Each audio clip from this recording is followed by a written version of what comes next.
Hey, David, you're able to turn on yours? Yeah, I'm resetting my background because I just updated the Zoom app this morning. Okay, no problem. Again, welcome everyone. My name is Lyle Benjamin. I'm the founder and executive director of Plan Acts of Kindness and One Planet, One People.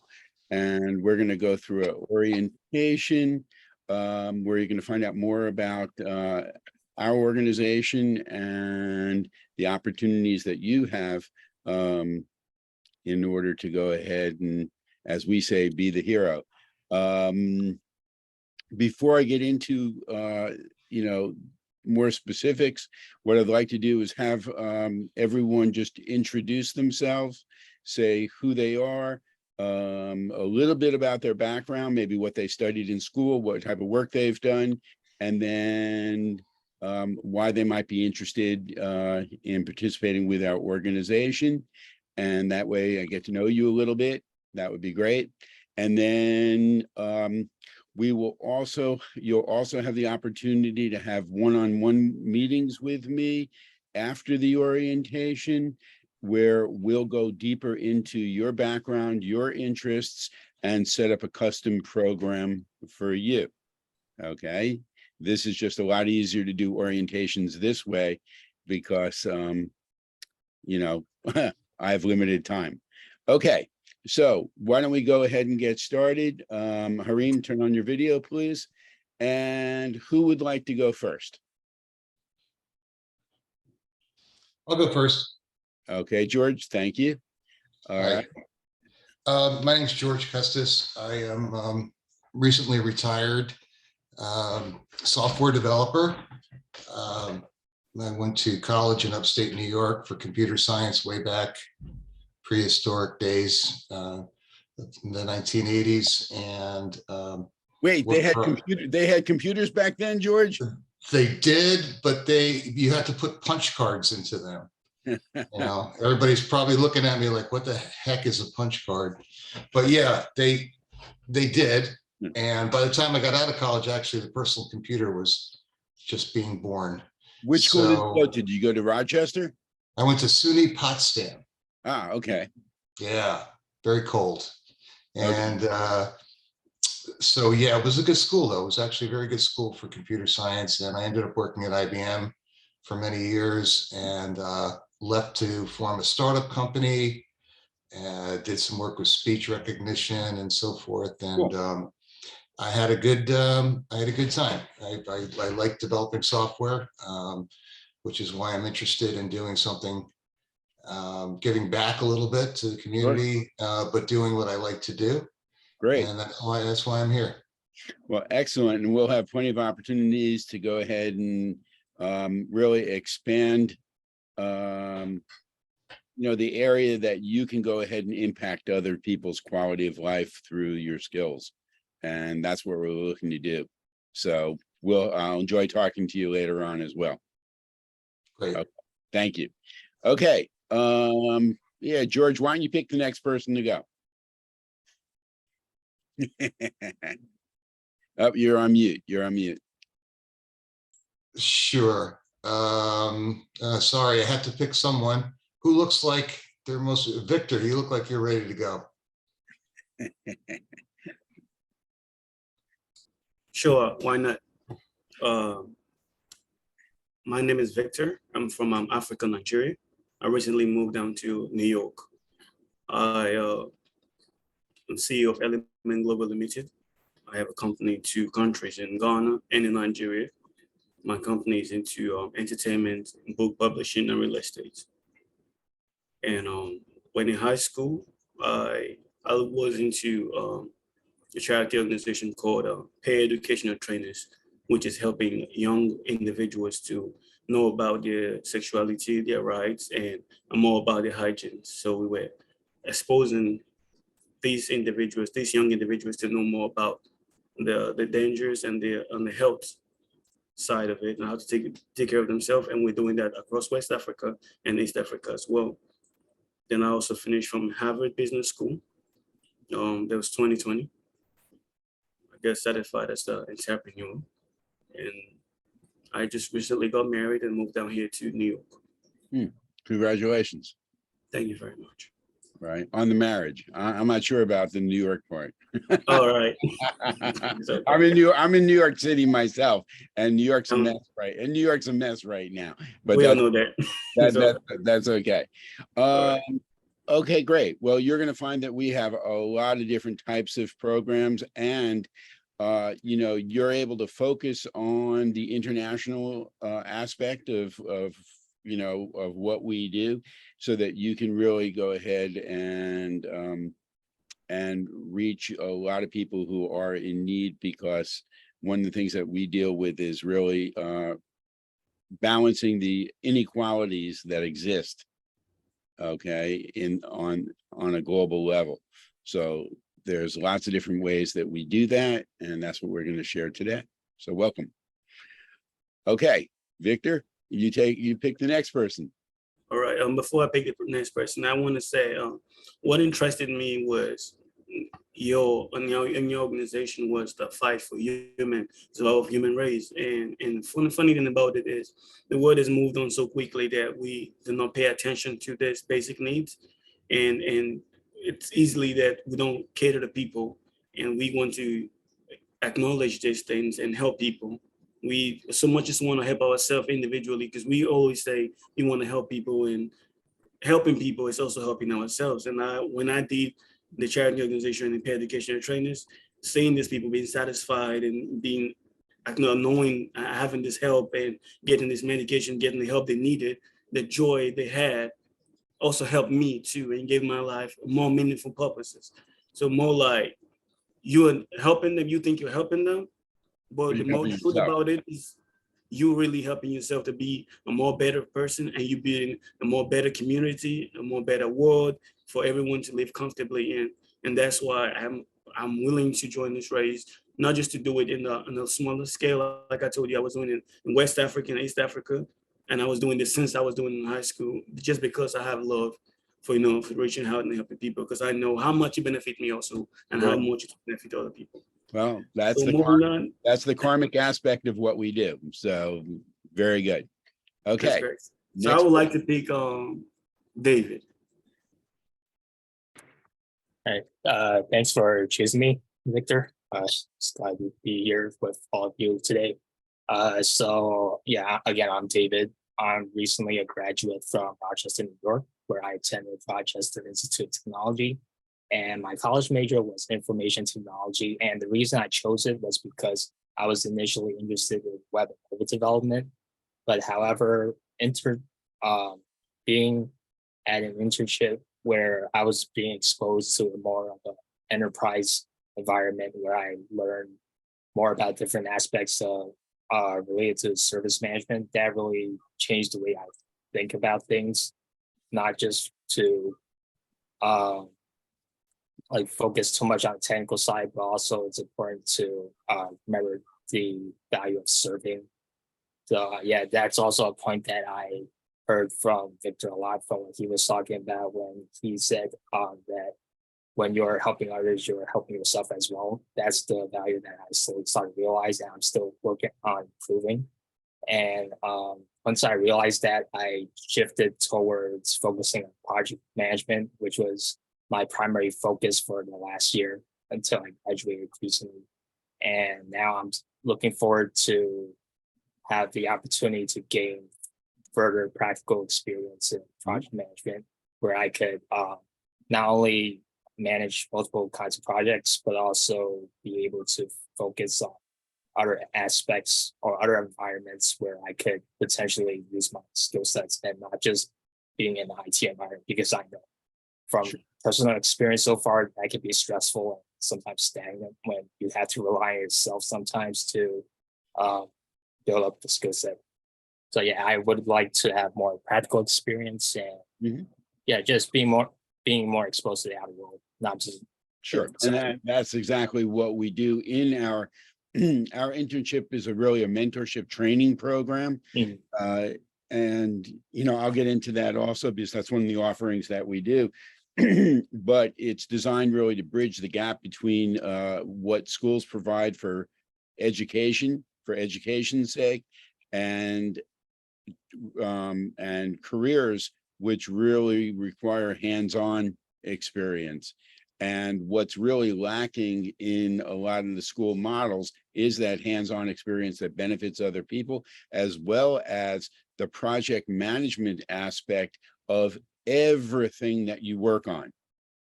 And it doesn't matter whether you're in graphic design, doesn't matter whether you're doing communications, it doesn't matter whether you're doing IT, right, business, manufacturing, product development, whatever you're doing, you have to really know how to manage what you're doing.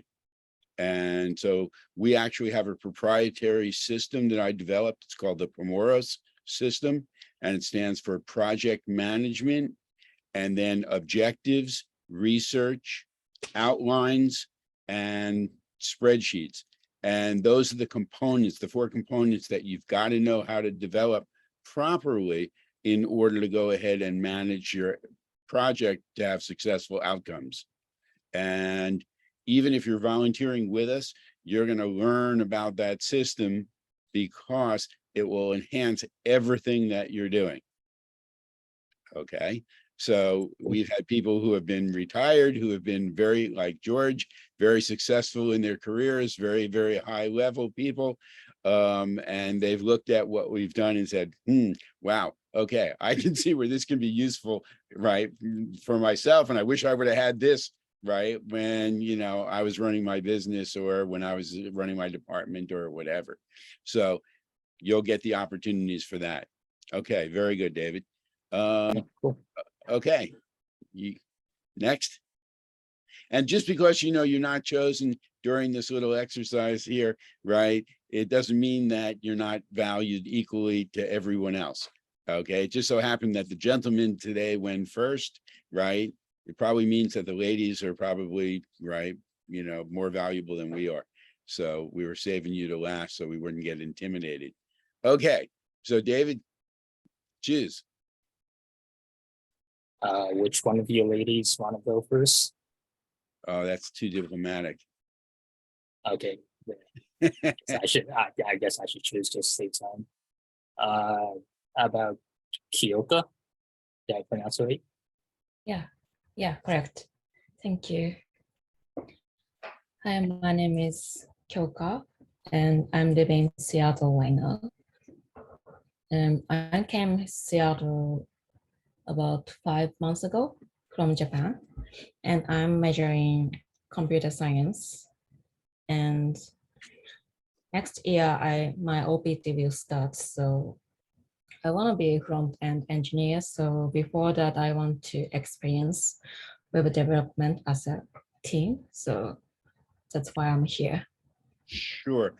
It seems like you're not spending a lot of time in school before you're starting your OPT, because a lot of times people are spending, their undergraduate 4 years, 2 years of grad school. So I you know. grad school? Undergraduate, and this is only 9 months, so short certificate. So. Oh, I see. Okay. And so do you have CPT to do while you're in school before you get to your OPT, or are you just skipping over? No, just OPT, only OPT. Okay, so we handle OPT. So, later on we'll be able to talk about that. So no problem at all. Okay, cool. And, in terms of web development, I'll get into that also when we get a little bit further into what we do. Okay, good. Okay, so Kyoka, you get to pick the next person. So Young Wong. Yeah. So hi, my name is Gyun Won, and I think I will be the youngest here. I'm a high school senior. And yeah, I'm living in Turkey. Or Turkey, yeah. Like they just changed their name. So yeah. I don't know what to say here, but yeah, I attend to an international school. That's why I'm really interested in some sort of like international kinds of, and especially in child advocacy, anything about with children. I'm really interested in that area. Sure. And yeah, that's probably it. Well, that's fine. And you did well. So, you know, in our organization, it doesn't matter what, you know, level of education you've achieved. It doesn't matter how old you are. Our goal is to go ahead and make you more successful, more powerful than you think that you're capable of being. Okay, so someone who's your age can achieve just as much or if not more than someone who has 10, 20, 30 years experience in a particular field, because as you'll find out, it's not only the skills that are important, it's really the characteristics that and behaviors that you bring into the organization that make a difference. Okay, so we'll get into that. In terms of your interests in doing things for youth on an international scale, you've come to the right organization. So, okay, we'll get into that. Now you get to pick the next person. Isn't it you, the one left? You see, Yeah, you see, I'm see how smart she is, right? She figured that one out. Okay, so you're gonna pick me? Yes, I'm honored. Okay, thank you for picking me. Okay, hi everybody. My name's Lyle Benjamin. And my background is I normally cover this later in the right in the talk, but I'll do it here now since we were doing the round robin approach so well. I grew up in Florida, went to University of Florida and majored in English literature with a specialization in what's called literary criticism, where you had to analyze works of literature and you had to write about it. And both of those skill sets had to be kind of off the chart to do well. And it's not a major that a lot of people, a specialization that a lot of people pick because they don't normally go hand in hand. You know, real high analytics and writing. I wanted to help people because I had a rough childhood growing up with family, and I started working when I was 11 years old in New York City. And I met people who took an interest in me and helped me when I felt, why are they doing this? I'm 11 years old. I'm 12, 13, 14 years old. And what do I know? Nothing. Okay. But people who I met outside of the home spent time talking and listening to me. And it made a huge impact on me. And I knew I couldn't repay them directly. So I wanted to go into a profession where I could help other people. So I went to law school. And when I got into law school, I found out that I was very naive. Law school and the legal profession isn't really about helping people the way that you might think, or the way that I thought. I ended up doing my internship with the Attorney General's office in Albany in the Litigation Bureau, writing memorandums of law on public health and other issues. And they liked what I did. They offered me a job. And I said, wow, okay, that's great. I'm flattered by it. It's one of the best positions in the country. And I went back and I quit because I felt that it was unethical for me. I felt like I was a hired gun, and just because I can do something well didn't make it the right way to go ahead and handle it. I felt that there were other ways that we can resolve conflict that were less expensive, less timely, with better outcomes for all the parties, as opposed to weaponizing it. So I went into business. I started a marketing, design, and printing company in Gainesville, Florida, where I went to school.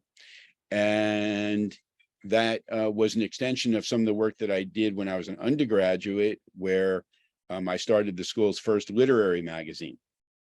From that, I created a prototype for a national newsstand magazine based on psychology, about helping people with all different types of relationships. I moved to New York, pitched it to Time Warner and cable news, and 6 months later, I had they both liked it, offered me contracts, and 6 months later, I was publishing a national magazine. It was very well received by readership and the psychological community. And magazines are extremely expensive to do. And I spent all my time on content, not enough time on the business side, unfortunately, of raising money. But I've done everything from successful startup businesses in different industries to board game design, best-selling board games. I was invited by Hasbro to show games at their national headquarters, even though they don't accept games from outside developers. I was invited by a billion-dollar company to China to develop games for their software aspect of their business. And then when I got there and toured around, they then told me that they wanted me to move to China for 2 years, which I decided that no, I didn't know that in advance, and no, I'm not going to do that. So I turned that down. But I've done everything from books to scripts to prototypes for television shows and a lot of different things, including meeting an event company, which did everything from product launches for Bose Corporation to fashion shows to conferences. And about a dozen years ago or so, I realized that I wasn't doing my mission any longer. I was making companies look good. Okay, I was making decent money, but I wasn't doing my core mission of helping people. So I went ahead and gave it all up, and I started my first nonprofit called 16 Things Kids Can Do. And then in 2016, after the election in this country, I realized that we were going to go down a road that was going to be more divisive for people, and it could even end up where people were dying because of it. So I started Planned Acts of Kindness then, and it originally started as a program under 16 Things. In 2019, it became its own nonprofit because of the scope of what we were doing. And in 2019, I was asked by Simon Property Group, which is the largest property holder in the United States. They own the malls, to develop a program for the Roosevelt Mall in New York, which is the largest mall in the country, I think, based on Earth Day. And I created One Planet, One People for that.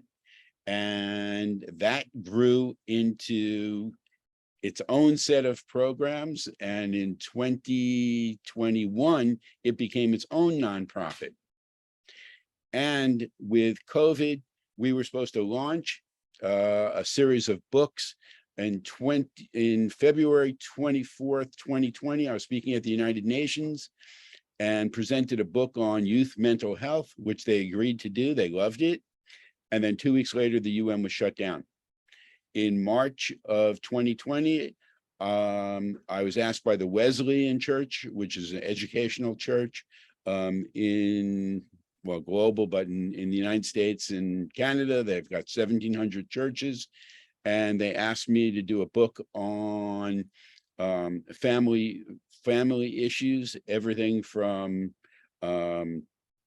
income inequality to domestic violence, substance abuse, education, youth issues. And I was supposed to speak at the Excel conference in Philadelphia to 109 churches for that. And unfortunately, it didn't happen because of COVID. So in 2021, I actually got COVID. I have long COVID myself. And the manifestations of it is that I've got headaches 24 hours a day, 7 days a week. And the neurologists have no clue how to go ahead and cure it. But the good news is that in 2021, I was able to create and develop a lot of new programs, and we are launching everything this fall.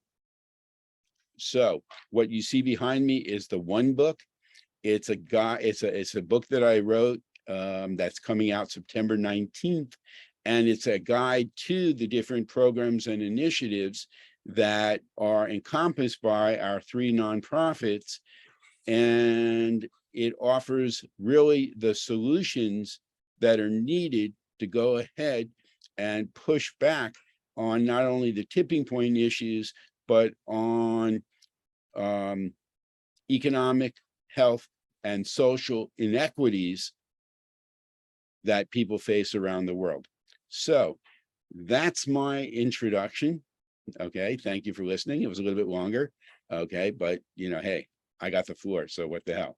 Okay, so what I'm going to do now is I'm going to share screen, and I'm going to go into contents in the one book, and I'm going to go through a lot of our programs, our books, our courses, our initiatives, and it's going to be a really, like I said, a lot of information. Okay, you don't have to take notes. The only thing I want you to do is when I talk about something and it really resonates with you. Okay, so it has to do with children's issues. It has to do with whatever it is that speaks to you. Make a note of it. If it's one thing, make a note of it. If it's 5 things, make a note of it. Okay, if it's nothing, don't worry about that, because we have different ways of approaching things that can be beneficial to you as well as to other people. You can come into our organization as what we call a generalist, okay, which means that you might be doing something that affects the organization as a whole, right, and our global community as a whole. Or you might be coming in as a specialist where you have a certain skill set and you're employing that skill set in order to make an impact. So for instance, right, in HR, if you were interested in human resources and the people aspect of that, you can come in as a generalist for the organization, or you can come in as a specialist where you're just going to be recruiting, right, and onboarding and getting people trained in a specific program that we have. Okay, so we have a lot of flexibility in terms of how we can go ahead and help you achieve your objectives through our organization. All right, so when we talk on a one-on-one basis, then I'll be able to get deeper into your background, into your interests, into what you want to accomplish. You'll have a little bit of familiarity with what we're doing, and then I'll expand that based upon your interests. Okay, so everybody with me? Everybody understand that? Okay, cool. So let me go ahead and get set up.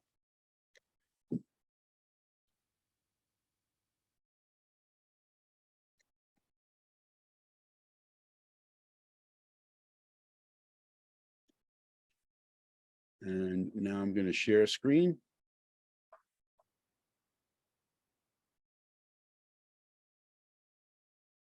Okay, and everyone can see this, correct? Okay, great. Yeah. So I'm going to skip through a lot of this because it's not necessary right now for us to go through. Okay, but you'll see that this is a book. Okay. Okay, and then we have our board of advisors, very successful people in different industries, so that when I develop and system programs and then systems, we have those vetted by people in different industries to make sure that they're as great as they need to be. And all of our programs are fully aligned with the United Nations 17 Sustainable Development Goals from the United Nations. It's not necessary for you to know what those are specifically, but basically it covers quality of life for everyone on the planet. And our programs are based on collaboration between people, institutions, and countries, and built on the principles of civility, equality, education, action, inclusion, sustainability, and quality of life for all. And we are at the tipping point for humanity, and this decade is going to determine quality of life for billions of people on the planet. The problem is that the institutions, governments, business, NPO, NGOs around the world, faith-based organizations and schools, they're all using a fractional approach to solving these issues, and it simply doesn't work. The reason why the pandemic, right, was able to spread so quickly and take a hold was because, right, countries weren't working in unison. Even governments in the United States weren't working together, and people certainly weren't on the same page as well. So we've got to collaborate to succeed. We've got to collaborate to survive. Okay. And the way that we do it is by finding out, when we're talking to the institutions, when we're talking to people, what's your mission? What's your cause? What's your objective? And then helping you succeed with what you're doing in conjunction with our program. And one of the things that we're starting in the fall is called the Collaboration Think Tank Network, where we're inviting influencers and institutions to come in, choose what sustainable development goals they're interested in. We break them into teams, and then we go through what are the objectives that we want to achieve for this specific SDG, what are the problems associated with it, and the solutions come from 4 sources. They come from scientific, business, government, and academic. And they have to be actionable by either of 2 groups, either the individuals, which are everyone from students, employees, owners, right, unemployed and retired, to institutions, which I mentioned previously, from the top down to benefit lots of people. And then it's not enough to have education and even action systems. You got to have the delivery systems to get the information out to people. And not everybody's interested in learning and acting on things the same way. So that's why we have literally 6 different delivery systems. We've got programs, books, workshops, courses, events, and activities. Okay, because some people just aren't interested in going back to school and sitting in courses. Some people aren't interested in reading books, but they like doing events and they like doing activities. So the thing is, this is the system that we're employing in order to push back on those those tipping point areas. Now, when we go ahead and address an area, we call it a collaboration impact area. And one of the things that we've done is we're targeting the prison system in the United States. So whenever we do something like this, we do a lot of research and then we do a lot of analytics. Okay. So from the research, I was able to go ahead and pull out 6 points that really hit home about the scope of this issue, the scope of this problem. And that is that the United States is #1 in the world in prisoner population. And if you add up the 2 populations of the largest countries in the world, China and India, their populations combined are 10 times larger than the United States. Yet when you combine their prison systems, in terms of people incarcerated, is equal to what we have in the United States. So this is something that we should not be proud of, that we're #1 in the world for. Okay. The cost of the prison system on an annual basis to society is $1.2 trillion. That's trillion with a T. If you add up healthcare in this country through Medicare and Medicaid, which benefit 154 million people on an annual basis, the cost of those programs is 1.4 trillion. So let that sink in for a second. The prison population, 2.2 million, consumes almost as much, right, dollars as the entire healthcare system for Medicaid and Medicare that benefit, right, 154 million people. So our goal is to reduce the prison population And for every 100,000 people that we prevent from going into the prison system or returning to the prison system once they've been released, because the recidivism rate is, in other words, the people who are returning once they've been released is basically 84 people out of 100 go back to prison. On any level, that's failure. And it's been a failure for decades upon decades upon decades. So the thing is, when we reduce those rolls by 100,000 people, we save society $54.5 billion. And that money can be used for so many other things that are, necessities today. Okay, so how do we do it? Well, we have programs that we're going to be putting into schools for children as young as 4 years old. It's called Education for Quality of Life, and it involves putting kindness and civility back into the school system, because civics was once taught. Okay, it's not being taught currently on the same level, and our programs are certainly unique in terms of that they're not only education, they're actionable. So what this allows people and kids to do is to develop quality relationships and a stronger sense of community while going through the program, which also recognizes and rewards children for positive behavior. And then we have programs that go through a person's life for every stage of their development.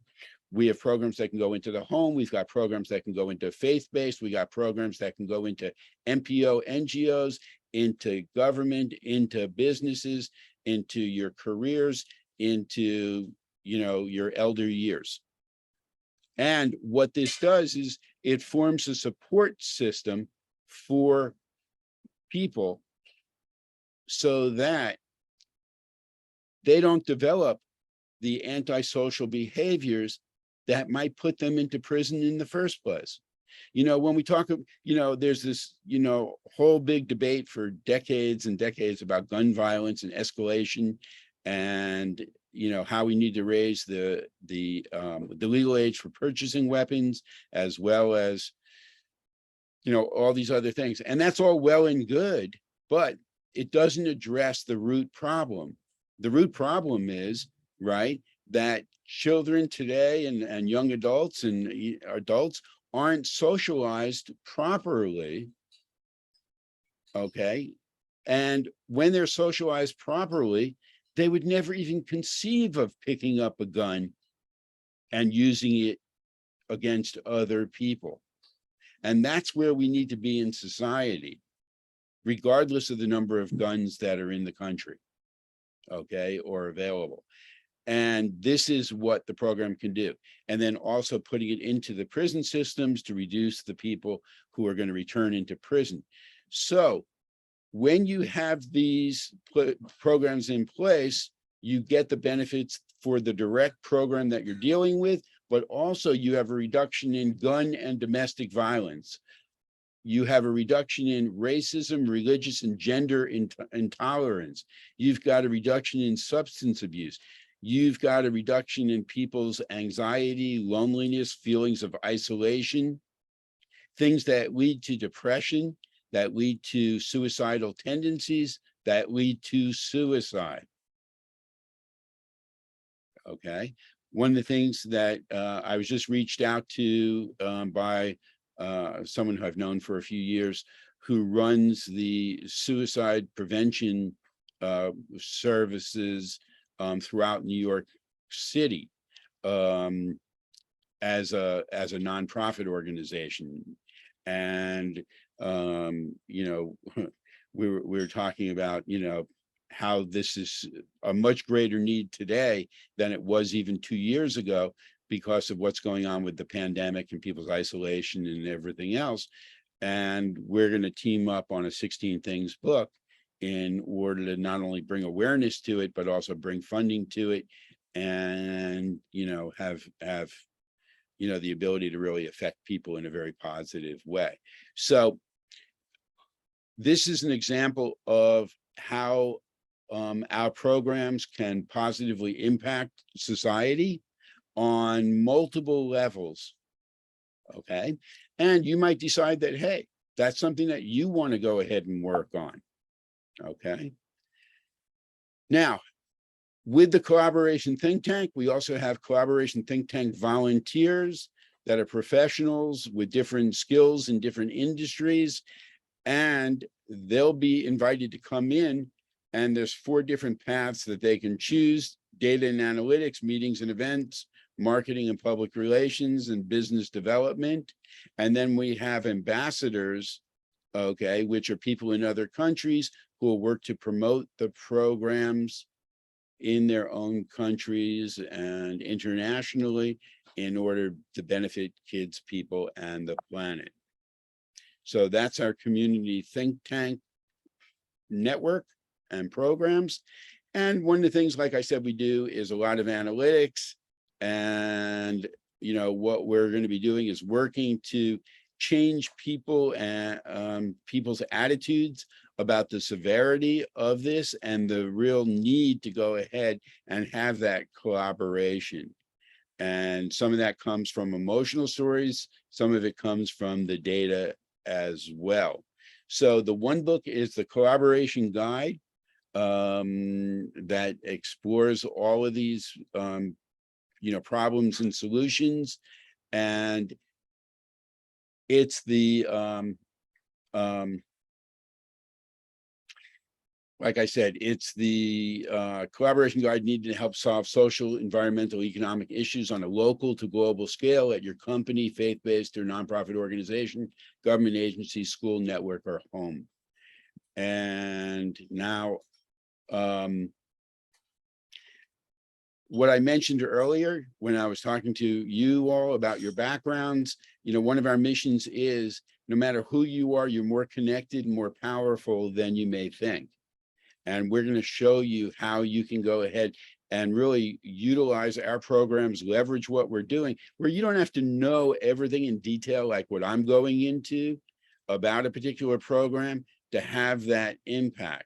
You need to, whatever you're doing, right, helps us make the connections. We can then build the relationships. And when they collaborate, you're actually the hero because you help make this happen.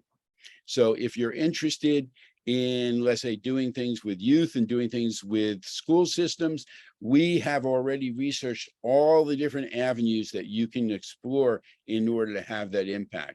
If you're interested in faith-based organizations, right, there's multiple pathways that you can go into. Same thing with nonprofits and NGOs, companies and governments. So you can actually choose whether you want to go into all different types of institutions or whether you want to specialize in a particular institutional area through the work that you're doing.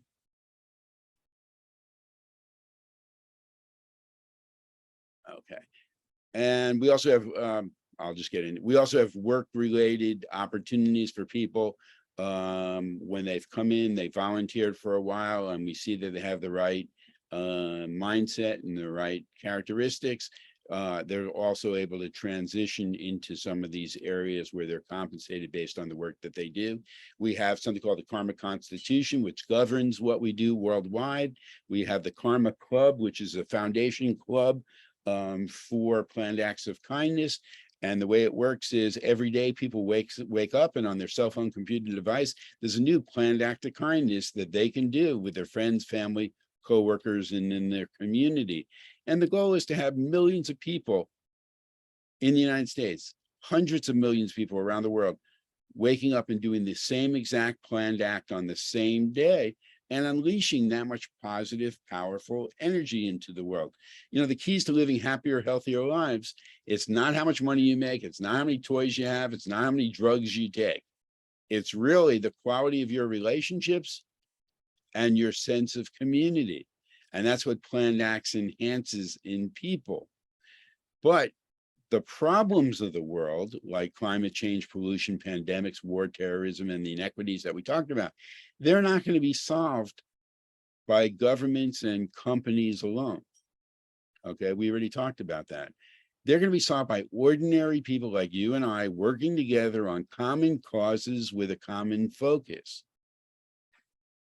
And through the Karma Club, we can put out information at a moment's notice and get millions of people to come together to work to get companies and governments who are not doing the right thing for people to change their behavior. Okay, so it works on an individual basis, okay, on behavioral change for people, and then it works on a top-down basis and a collective basis as well. Okay. And there are a lot of programs associated with the planned acts, which this forms the foundation for what other programs do, like education for quality of life, which is what I spoke about when I talked about the collaboration impact area and the prison program. So by putting planned acts of kindness into school systems where kids get to go ahead and do the behavioral change, it actually teaches them how to socialize properly, how to interact properly. And then it recognizes and rewards positive behavior. And that's going to go ahead and act as a shield against things, negative things that come into their lives. So we'll be able to go ahead and prevent mental health issues from developing. We'll be able to catch mental health issues happening early and then give kids the treatment and the support that they need, right, to manage and overcome them. So even one program like this has actual huge positive repercussions down the road. We have our One Planet, One People Club programs, and you might be interested in getting this into the school systems or into communities, right, in particular countries and around the world. People come into the club program based upon their interests. They get to work on our programs and initiatives on a local, national, or global scale. So what they get to do is really skill development in areas that they're interested in, while seeing the impact of what they can do on other people's quality of life. Pretty much something that Victor was talking about before. Okay, so going through that progression, we have our internship mentorship program. That's usually for older youth and adults. It's in effect in schools like NYU, Columbia, University of Pennsylvania. We've been accepted by Harvard, MIT, all the way to schools in California, Florida. And students normally would come into our office in New York. We would have 20, 25 students over the summer, a lesser number during the other semesters. And we handle over 50 different backgrounds or industries, but we add in 8 foundation skills to whatever they're studying in school, because to be management and leadership, it's not the technical skills in your industry that are important. Okay, and George knows this, right? I'm sure from his long years in business. It's the other skills working together that make you an effective manager and leader. So if you're in IT and you're a great programmer, wonderful. That means you're a worker. Okay. And you can be the best worker, best programmer in your company. When it comes time to promotions, you're not the one who's getting the promotion. Okay. It's the people who understand and utilize communication. They understand the business of the company with the marketing objectives. They know how to manage. They know office software, office technology. They know how to research. And when we research, what we do is, right, we analyze information. We synthesize that information. We outline that information. And then we have to manage that information. And that's what people learn in our Promoro system. And you've got to employ effective problem solving and time management skills. And literally almost all of this is not taught at an undergraduate or graduate level in colleges around the country, which is unfortunate. So that's why we are developing and releasing our 8 foundation skills system, and it can go into schools, but it can also to supplement education, but also it's designed to go into companies as well.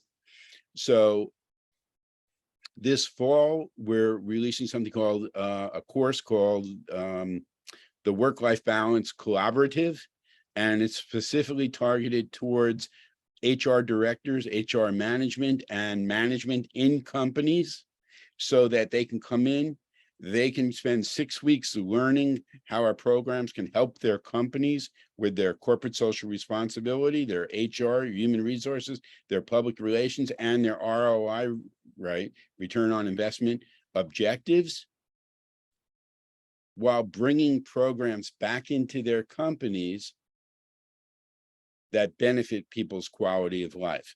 So we're taking corporate social responsibility, which only, I guess, the senior people here would know what I'm talking about as far as that's concerned, right? And turning it inward to their employees through work-life balance programs in order to give them, right, better work experiences, better quality of life, okay, than what's currently being provided at any of the companies.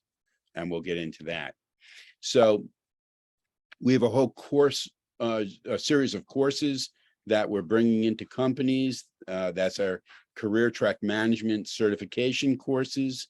We have the Money Matters Mastery, which is our financial literacy course, because people who go through finance, economics, and business, even in their master's programs, they don't learn how money works.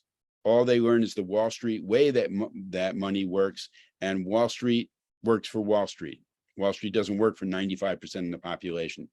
So we have our Working Dead book, which, just like the one book, we make our books customizable by outside organizations, where we can add their CEO to the cover. We can have a foreword by their CEO. We can have a chapter on their mission, their vision. We can have full pages and full advertising pages in color as spreads for what they want to get out to their target audiences. And they can use these books in order to demonstrate their CSR. They can use them to go ahead and basically help recruit and retain personnel. And they can use them to gain outreach and exposure and action on whatever cause or causes, right, they're interested in. So, and the reason I wrote this book is because as an entrepreneur, who earned a decent amount of money, there's really only a couple of places that you put your money in the United States. You put it into real estate and you put it into the stock market.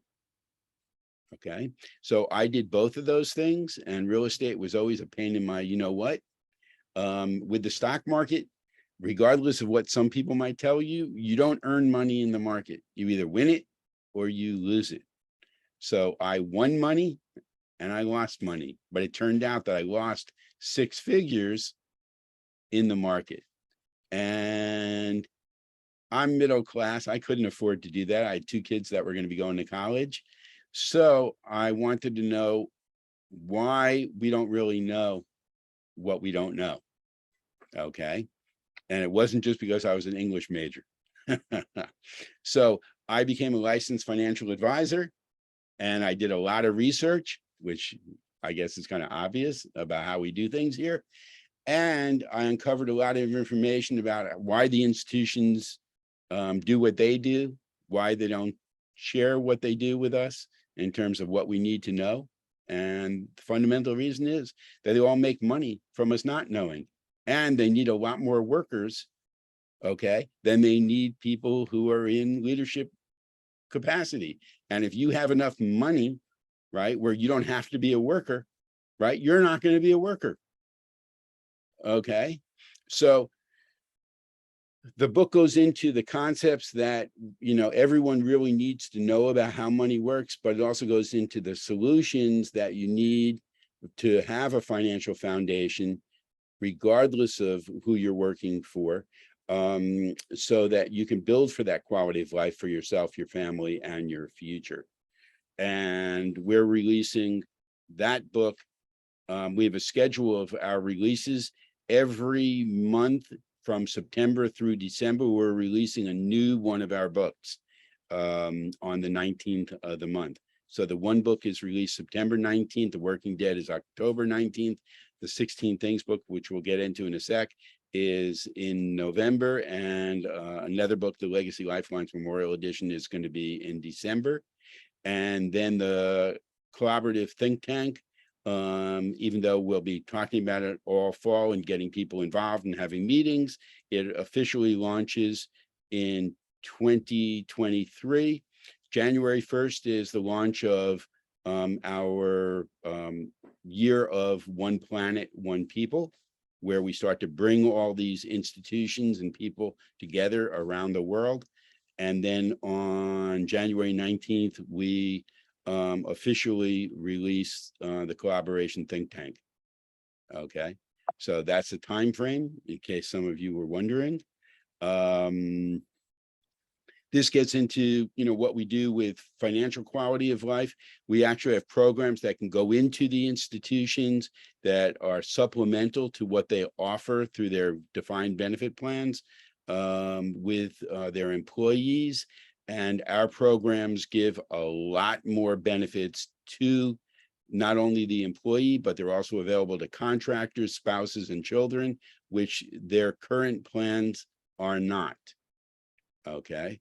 And they offer a lot more protections. They offer a lot more growth opportunities. And better yet, when you need the money the most, you can pull it out at any age without penalties and without taxes. So I'm not going to get too much into this unless people are interested later on. Okay. And that's actual programs that you can learn how to go ahead and get those incorporated into other organizations. We have our whole list of volunteer programs. And what we're doing is we're going to be going to companies and saying, hey, do you have a volunteer program for your employees?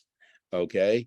And if you do, fantastic. Let's add some of our programs there. If you don't, let's get you set up with one, because again, as Victor was saying, that when you do things for other people, it comes back to you and enhances what you do. And corporations are actually individuals as defined by law. So the thing is that when a company acts as an individual and does things right for other people, that comes back to the company as well, because people now are making choices on who to buy from based on what that company does in the real world, regardless of how good its products are.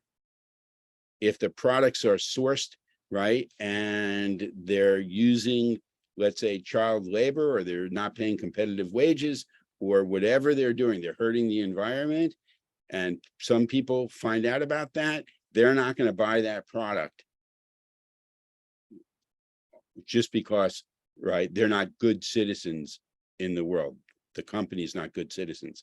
So even Elon Musk is finding that out, that there are people who will not buy Tesla because of his behavior in the world.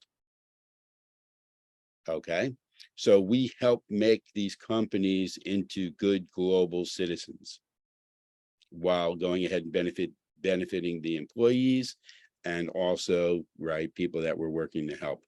We have a project, we've got a program called Project COPE, which is a mental health program. It's a health, happiness, and wellness program. And what I did was I do research, and I researched what is the preeminent set of questions that the psychological community uses to evaluate happiness. And I found a program that they've been using for over 20 something years. And I analyzed it and I rewrote it. And then I added about 2/3 more questions to it than what they had. and that became our health, happiness, and wellness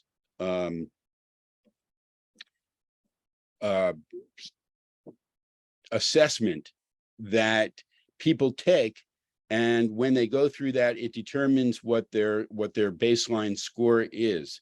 And then using the aspects in the Karma Club, planned acts, engagement, volunteerism, and support, people do those activities on whatever basis they're going to during the course of a month. They retake the assessment, and over time, we're able to quantifiably see that the more planned acts you do, the more volunteerism you do, the better your health, happiness, and wellness score will be. So this is a program that can go into schools, go into faith-based, go into nonprofits, as well as be used by individuals, right, to track how well they do. And the thing is that in schools like MIT and other schools around the country, the suicide rate has gone up and up and up because of pressures that kids feel to perform. And having programs like this on available through your educational partner is really going to make a difference in kids' lives. And the great thing is it can be incorporated into other programs that we already have that could be in the schools as well. It can be incorporated into, right, the EQL program, the One Planet, One People Club program, right, the internship mentorship program. And that's just dealing with it on a school basis, okay? But it's available for all the other institutions as well. So we have it's part of our work-life balance, quality of life initiatives. And we've teamed up with an award-winning architecture company that is focused on environmental and sustainability issues. They are out of Asia. They built the headquarters for Microsoft in Shanghai. They've worked with Apple Computer. They've worked with General Electric. They worked with Sony. They worked with luxury brands, Calvin Klein, Gucci, Tiffany, things like this, as well as all the financial institutions. And what they've done is actually we've combined their company and some of the initiatives that I created for them, and then also for Planned Action, One Planet, One People. And in the fall, we're introducing the new company, which is Threshold Architects and Sustainability Partners. And they're reaching out to their past client list, as well as literally hundreds and thousands of companies that they have in their databases in order to introduce everything from work-life balance hubs, which solve the problem of people going to a centralized office and then having to commute and having that environmental impact and having that loss of quality of life, to a different type of office with different neighborhood, community, national, and global aspects. And then also having our quality of life programs, everything from Project Hope, which we just went over, to the Karma Club, to some of the causes and campaigns that we have available to their employees and their contractors in order to achieve corporate social responsibility, in order to do team building, in order to provide better educational systems for their workers so that the workers have better opportunities in the future. And these are all integrated into the different programs that we're offering. As far as sustainability is concerned, right, again, we go ahead and we ask, what are the problems? What are the issues that you face? And then we have the solutions to those problems. And again, we offer our, right, CSR programs in the mix as well. We're forming something called the One World EduMart, where we're researching and inviting cutting edge company or I'll say companies and products, services, and goods into the market so that we can publicize them to different segments, whether it's, companies with offices, right, developers with buildings in the construction manufacturing field, in different industries, food, energy, health, services, so that we can push back on everything from CO2 emissions to pollution and whatnot. One of the things that you may be working on is one of our books, where you might be researching companies that we can outreach to. And what we'll be doing is producing a 16 things book on these cutting edge companies and their products, so that they get greater exposure and greater engagement in the world than they would get otherwise. Okay, so this is a tremendously important and impactful aspect of what we're doing. The 16 things books that I mentioned before that I presented to the United Nations and the Wesleyan Church, each book has 16 problems associated with either a particular industry, whether it's environmental, whether it's education, whether it's mental health, or an eclectic mix of problems from a certain group of people. One of the things that we might be doing is going to the heads of Greek organizations, fraternities and sororities, the national organizations, and asking them what do they think are problems in the world and what needs to be done to solve them. 32 of them will be featured in a book. And then that book actually forms the basis of what we call One Planet, One People workshop, where people get the book, they read out loud the problem scenario, what the two experts say we need to do to solve it. And then they have a peer-to-peer discussion group on that issue. And over 8 to 12 weeks, they can form into smaller groups and take action on either a local, national, or global scale. And when we talk about doing a book with sponsorship, we're talking about doing 100,000 books on a particular subject. So if we're dealing with what I'm dealing with Brett with is on suicide prevention and mental health, right? We're talking about 100,000 books with 500,000 readership being in distribution. We're talking about workshops where every expert who's featured in the book, we set them up with a scholarship of 500 books and materials that we give away to whatever geographic area that they're interested in benefiting. So right from the get-go, you can have 16,000 people going through workshops in this area. And what we're going to do to make it global is we're not going to translate our books that are in English for the United States into other languages. We're going to have what we call board of advisors and ambassadors in other countries who are going to be charged with putting together their own teams of experts that customize the book for their own country and then publishing it in whatever language, right, that's necessary. So this way, even though we might be dealing with nutrition, or we might be dealing with environmental issues, what is true in the United States is not true in, let's say, certain countries in Africa, or in China, or in Russia, or in Mexico, or in South America. So the thing is, this is how we expand our reach and really make it educational and actionable around the world. And there's 3 different ways that we do books. We either do them with sponsorships, partnerships, and we do them as fundraisers with nonprofits as well.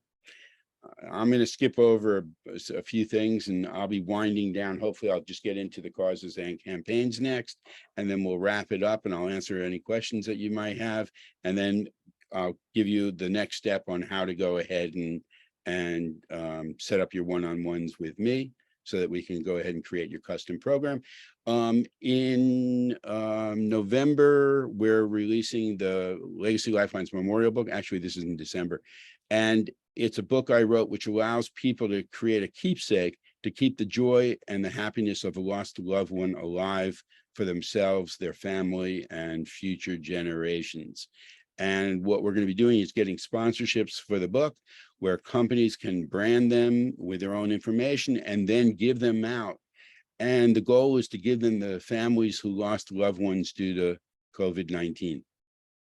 And I lost my uncle due to complications from COVID.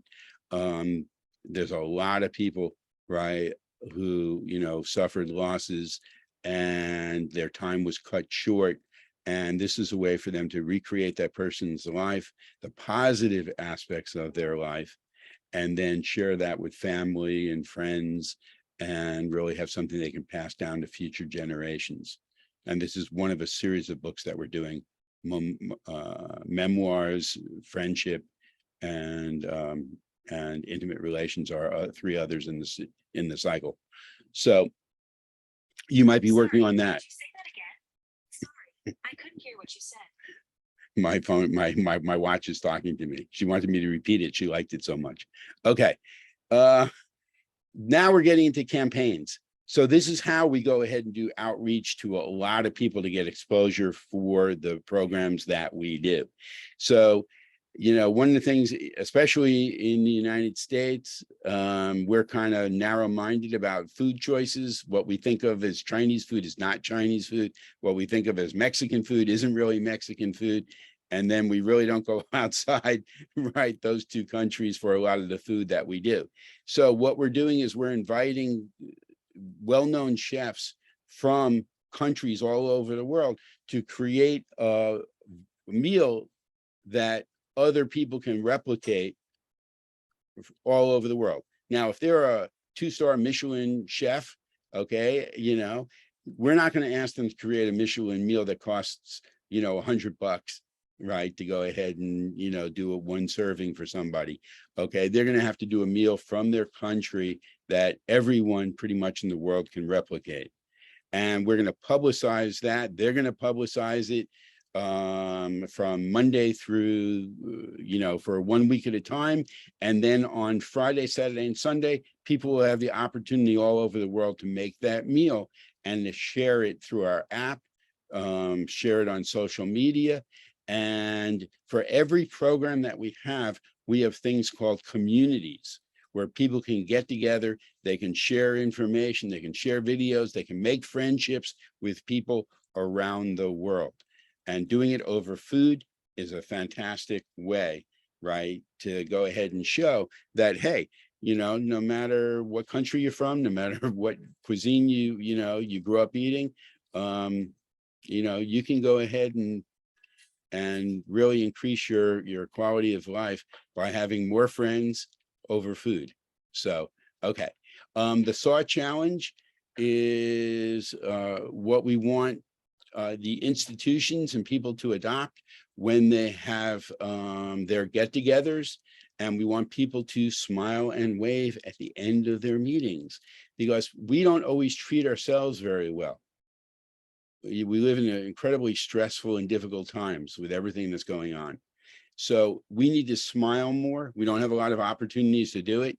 I mean, we've got some people who come on Zoom, and I assume that they're happy to be here, but they sit in the entire meeting like this. And I have no idea whether they're happy or not. Okay. So we would like to get people to smile more, because it does, right? One of the campaigns that we're doing is smile. It does everybody good. Okay. Not just a body good. It does everybody good. So the thing is that at the end of the meeting, you smile, you wave, you show your appreciation for the person that organized the meeting, okay, and for the other people that are there, and you can pass that on. The recipient will smile back as well, which does them good. And if they can turn around and pass that on to other people during the day, this little ripple that you created can become a wave. And if we can join enough waves around the world, we can have a tsunami for change. And it all starts with you and a smile. And it's really that simple.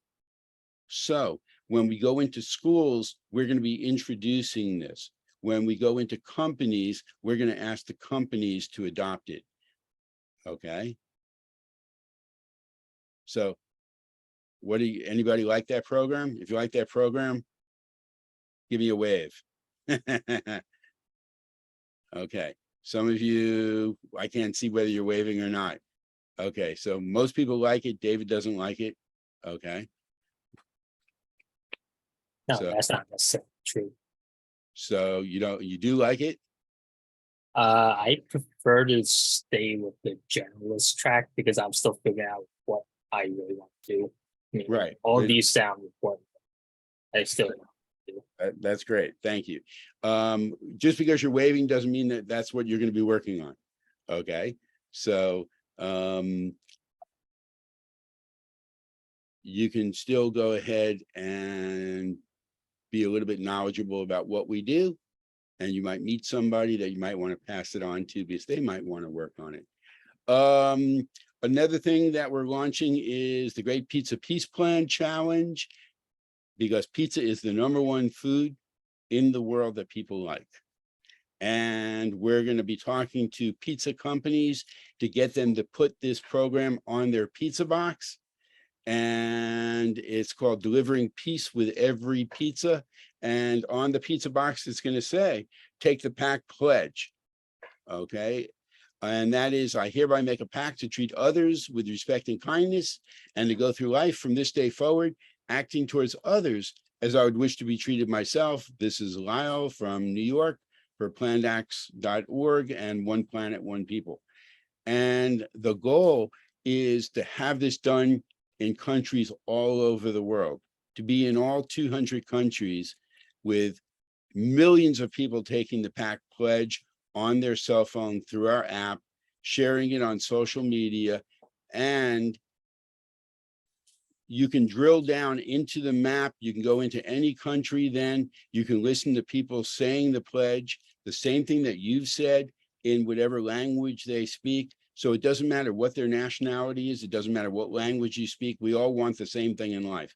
We all want respect and we all want quality of life.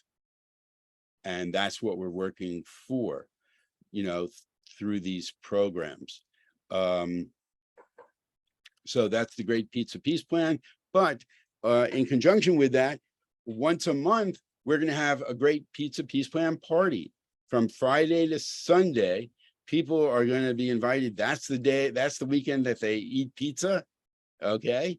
And they're going to get on their cameras. They're going to get on social media. They're going to post what they've done. They're going to post them taking the pact pledge, inviting other people to do it, and also sharing stories of kindness and what that's meant in their life and other things related to our programs.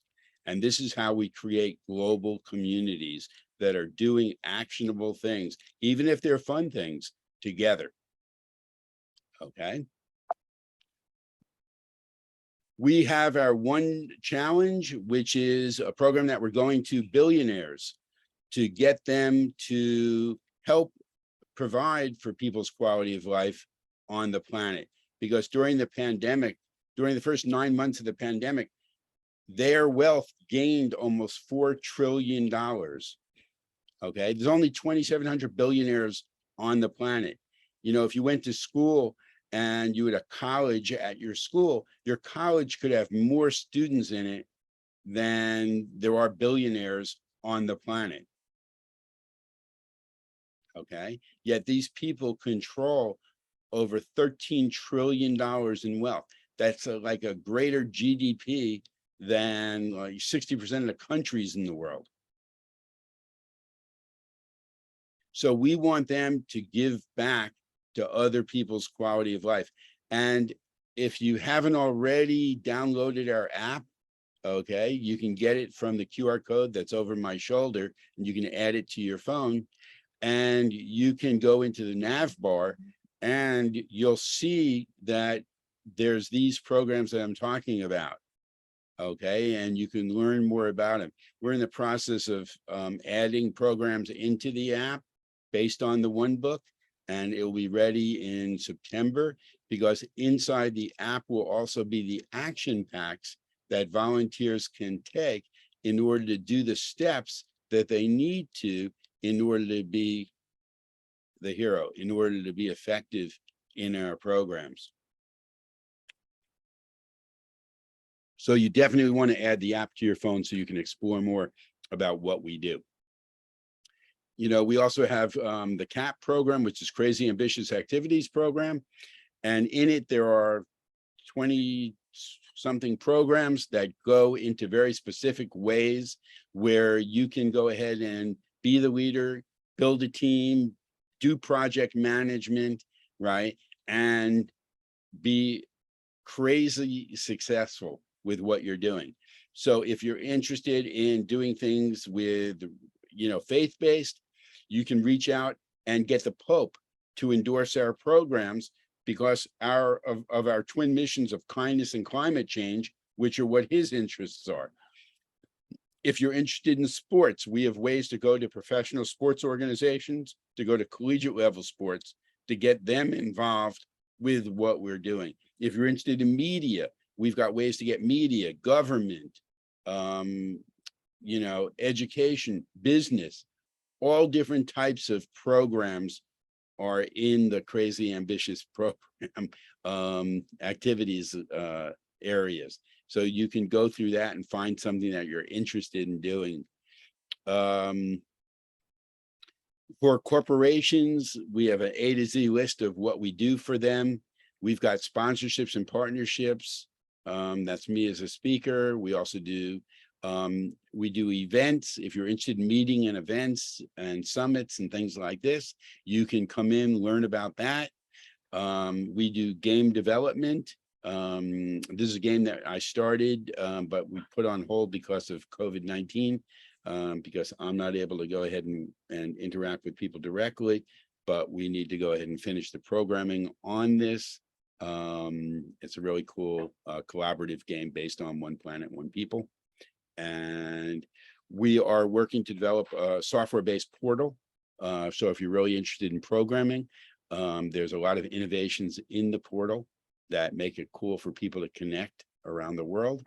We're working on developing community partnership centers, which are basically ground floor retail-based centers where the institutions can refer students, members of faith-based, employees, the government can refer people in, and then we help the people with, through the programs and initiatives that we provide.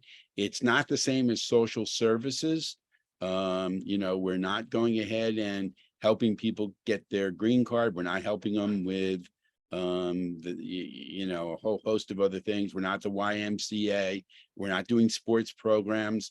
Okay, these are programs that are really designed to fundamentally change your quality of life. They're designed to help other people change their quality of life. A lot of times when people think about volunteering, right, there's only a few things that come to mind. Oh, I can go ahead and help people at a soup kitchen or a pantry by distributing food. I can go ahead and clean up a park. I can go and do a walkathon to help them raise money. Well, those things make you feel real good, but really they don't help people, not really to the level that they need. Okay. Even if you weren't serving food, the people would get their food anyway. Okay. So the thing is that our programs are a lot more actionable, designed to really have that impact. All right. And then we have, this is a very, very short gallery. We have hundreds and hundreds of photos of people participating in our programs. Our supporter gallery, we have a Google grant, Simon Property Group. We're vetted by the Peace Corps, United Nations, a lot of different universities, businesses, NPOs, government, religious, faith-based. We've been in the media through a whole bunch of different news sources. This September, at the September 13th through the end of the month, I'm participating in the National Publicity Summit, where I'll be meeting with 75 producers of television shows like the Today Show, Good Morning America, magazines like Inc., Entrepreneur, newspapers, blog influencers, in order to get the exposure for the programs in the organization so that we can really ratchet it up for 2023. Okay. We have, what you've seen really are the outreach programs. What you haven't seen are the business models that go into each of the programs. And some of you never will see that. Some of you who might be interested in the business aspect of what we do, then you'll have that opportunity to see that, operate that, and be successful in that. And that's just concludes, right, what we're doing with the one book. Okay, and it's a good introduction to the programs. I do recognize that this is a lot of information. Okay, you weren't supposed to learn it, right? Just to see so that you understand the scope of what we do. And if you saw anything at all that you said, wow, this is something I can see myself doing. So if anyone wants to share about that before we wrap it up, and I give you, the next step on how to proceed.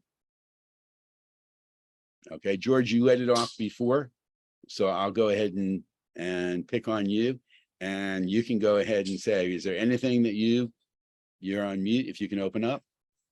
There we go. I use Zoom all the time, and I still every day get on and I talk while I'm on mute. It just happens every time. Yeah, that was a lot. That was a lot of stuff. I saw several things that were interesting. I saw many things that many problems of the world that are of interest to me and frustrating to me not to be able to do anything. So climate and environment is a big issue on my list. Right. I actually bought a Tesla from Elon Musk because that was part of my contribution, so to speak, and solar panels and all that business.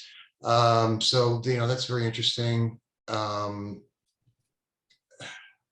the prison situation, the fact that the privatization of prisons and people making money left and right might be a bigger part of the problem than the number of criminals. So I don't even know, but certainly, they should be included in the criminal population because of some. I was just going to say there's probably more people not in prison that should be than the people that are in prison. Right. And so, yeah, so, there's just so many things. I'm sure there's multiple things that I would find interesting. Right. And, that's true. The thing is that, what it really depends on is how much time you put in, and that will determine what you're going to be able to do.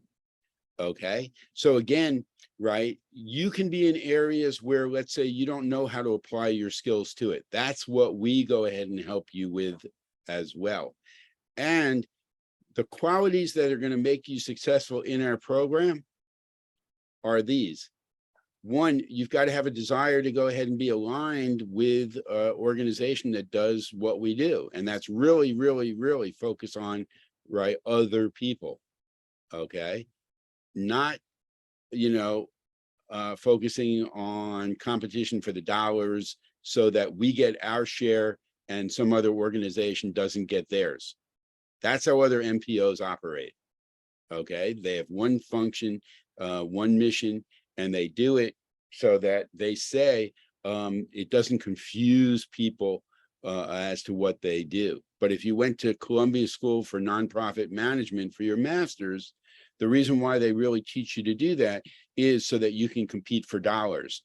And when you're competing for dollars, instead of collaborating with other organizations that can help you achieve your objective, all you're doing is perpetuating the fractional approach.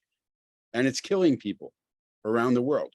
So if we would have all the organizations, whether they're nonprofit, whether they're educational, whether they're in the scientific, right, or business arena, get together and work on, right, cures for leukemia, we would have this thing solved in a heck of a lot shorter time frame with a lot less expense, because there's so much duplication going on. Okay, but people want to control and they want to preserve their power and their jobs and everything else. We can't afford to do that any longer. Okay, and so, this is a different approach. And if you're interested in public policy, if you're interested in government, well, we got a lot of people around the world that you can go ahead and talk to. If you're interested in business, right, we got leaders and, leaders programs for you to get involved with. If you're interested in influencers, we've got ways to reach out to influencers. If you're interested in schools and youth and education, right, not only are we going to be doing a heck of a lot of work in there, we're going to be working tremendously hard once we get penetration in to get reforms done, because there's so much that needs to be done differently I went to law school. Like I said, I took contracts. I didn't learn to write a contract till I was out of law school. That's not a good system. Okay. So things have to be a lot more actionable. We want to get programs like ours into the school system so that while you're going ahead and studying business marketing or health or whatever, you're doing something that's actionable that benefits other people. One of the things I ask my undergraduates and grad students, think about all the classes you've had, before you got to college, while you were in college and grad school. Think about all the assignments you did, all the papers you wrote, all the projects, all the tests that you did. Did any of them benefit other people? Not yourself, okay? Did they impact other people and other people's quality of life? Think about that for yourself. Okay. Literally, right? It's 99 out of 100 people say no, nothing. Only if you were in some type of usually medical related field, later on in your education, did you do something that benefited other people? Because they have to do, residencies and stuff like that. Okay. So the thing is, we want to change that. We also want to change the length of time that it takes for people in the medical industry to get their certifications and their licenses, because what's going to happen over the next, 2 to 3 to 5 years is there's going to be a tremendous drop off in practitioners in the United States and around the world because of burnout. Okay. Even because of death, because of what's gone on. And we're not replacing those people fast enough. And when we can't replace those people, then there are shortages and there are gaps in the healthcare provider system that is going to go ahead and kill other people. Okay. If you can't get in to see the doctor that you need to for your cancer treatment, okay, you're going to end up having a shortened life. So I'm not going to get into a whole big talk about all this because you can see where it's going and I can get a lot more specific. Okay. But these are things that our organization works on. We're the only NPO in the world that does what we do, period. Okay. So if you would all want to go ahead and make an impact, right, and you have that desire, that's going to be critical to your success. Next, you're going to have determination. It's easy to do the things you know how to do. And you all went to school, you all did really, really well in school. Being a student, a good student, is easy, okay? But doing things that you don't know how to do, and regardless of your experience, you'll come into our organization, we're going to give you things to do that you might not be familiar with, okay? And then we're going to give you, right, some pathway to go ahead for you to learn it and be successful. And you're going to get reviewed on the work that you do by me, okay? And yeah, I created the systems, okay? So I'm kind of, and my background is analytics and writing. So I'm pretty tough, unfortunately, because the way that we do things is not for 80% of the population that looks at the work that you do currently and says, oh yeah, that's good, because they're not applying any criteria, any analytical criteria to it. We have to do things for that top 1 or 2% of companies, of government agencies, right, of other NPOs and NGOs around the world, who are going to look at what we do and literally in 30 seconds to a minute know the level that we do it at and whether they want to go ahead and continue the conversation. And it's because of that, that before COVID-19, I was able to get into Pfizer and talk to the head of their sustainability program and then have discussions about how we can help them achieve their objective. And it turned out their objective was having us create a book, a 16 things book on safety protocols for their people all over the world, and then develop an app for it, and then do recognition and rewards for the people who had the highest scores. And unfortunately, we all know what happened with COVID-19. Pfizer got a little bit busy, right? So that went by the wayside. It allowed me to gain entry to Kroger Groceries, which is #2 food grocer in the country. And their interest was having us do a book and program on food loss, hunger, and waste, which is a huge problem because upwards of 40% of that foods that we develop, right, is lost through waste. And if that food can be repurposed and it can be prevented, right, it would do a lot to alleviate hunger in our country. Because even in our country, which is considered the wealthiest in the world, there's and I'm sorry, I don't know the percentage, but there's a lot of people who are health compromised because of lack of food and lack of quality food. So you've got to have determination so that when you get the feedback and you have to revise what you do, you might have to revise it 2, 3, 4 times to get it up to the level that we're talking about before we can go ahead and introduce it.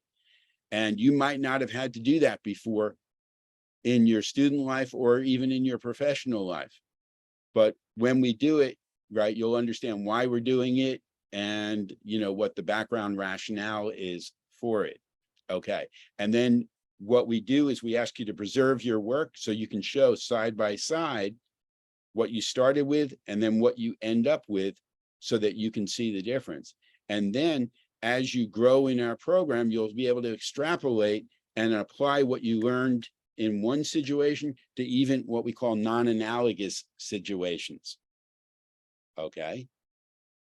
And that's really very cool and quite an accomplishment when you're able to go ahead and do that. So this will help you with portfolio development for your career. Okay, you've got to have that willingness to learn, which impacts that. And then also you've got to have the ability to take action on what you learn. None of this is designed for you just to get educated only. That's what school does. You've heard the expression education for education's sake. Okay, that's not what we're doing. We're doing education for action's sake. We have a formula, right? A 2-part formula to what we do. Okay, and one of it is, you know, E plus A equals O. Education plus action equals the objective that we want to go ahead and achieve. Without taking action, you're not going to achieve your objectives. And whenever possible, we want to make those actions quantifiable with the results. Okay, so we can gauge, so we can improve. So you've got desire, determination, willingness to learn, willingness to take action. And the last thing is you've got to make a commitment. Okay. It's going to take some time and it's going to take some effort on your part for you to be successful. Depending on how much time you put in, that will determine the scope of what you can do. You can have all the desire and determination in the world and you want to go ahead and, you know, impact, right? When we talk about impact, the reason why I'm not teaching is because I don't want to go ahead and limit my impact. When I was an undergraduate, I was offered actually a teaching position to come back to the University of Florida and teach as a professor. And you know, they knew that, and they said, you know, look, if law school, if you don't like it, if you don't, you know, like the profession, come back to the University of Florida and teach. Okay. And instead, right, when I opened my business, I got a lot of business from the English department and the law school.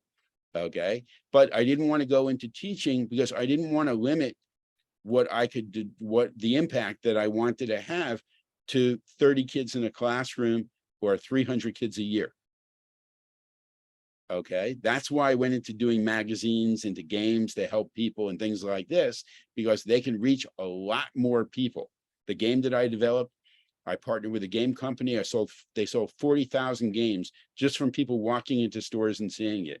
The game company, which was in charge of marketing, distribution, production, distribution, they didn't do anything except make money off of it. Okay. But it helped a lot of people. And the thing is, with the programs that we have, we're going to show you how whatever impact you think you can make, our ambition for you is much, much, much greater than that. We want you to be reaching right? Hundreds of thousands, millions of people with the work that you're doing, with the impact that you have, because that's what's needed in the world.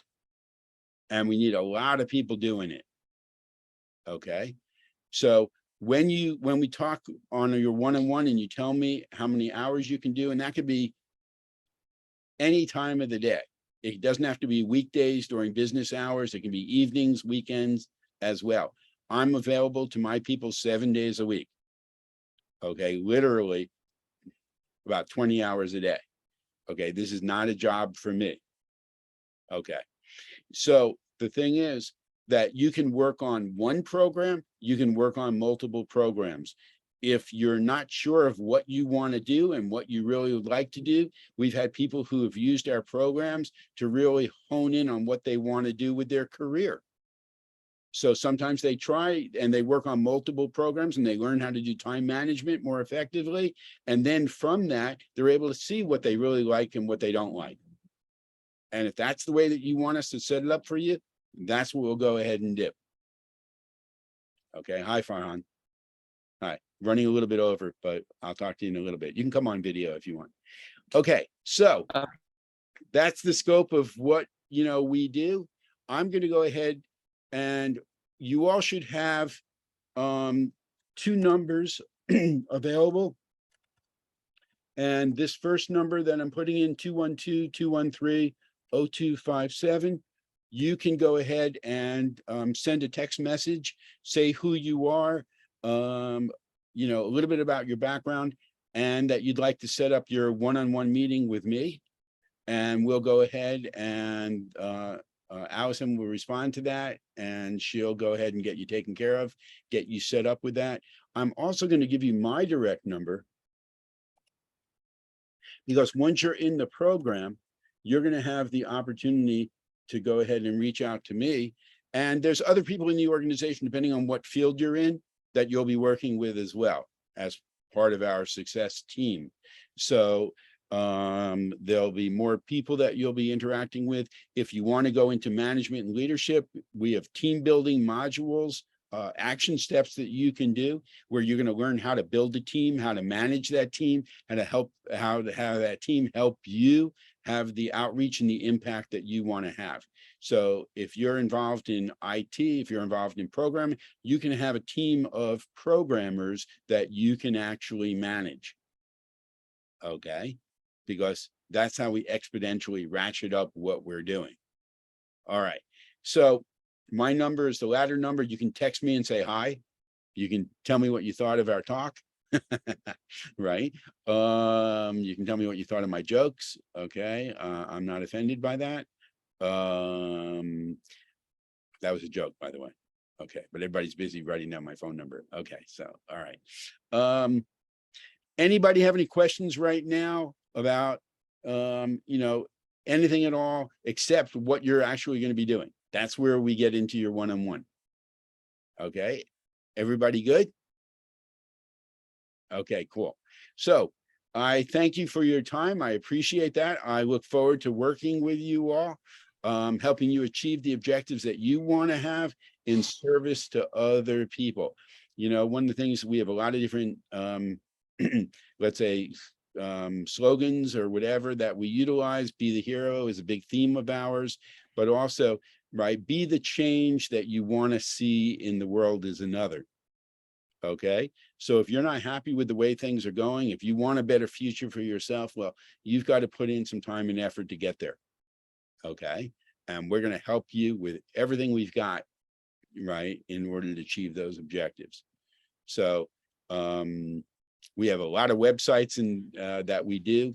We have a lot of apps that we do. We've got a lot of programming opportunities that we do. We got a lot of business. We got a lot of communications. We've got a lot of publishing. We've got a lot of social media, right? Product development, whatever you can think of, public policy, right? It's there. Okay, so I encourage you, get the app on your phone, explore a little bit more, get your meeting set up in the next, 2 or 3 days, even over the weekends. Okay, I'm available. So I hope to see you all soon. Again, thank you. And what do we do at the end of meetings? Smile and wave. Thank you, George. Appreciate it. Okay, so we'll talk soon. Everybody have a great Thank day, have a you. great weekend. Yeah. Okay, and see you soon. Take care. Farhan, come back on. I'm gonna log off now. Thank you. Thank you. Bye-bye.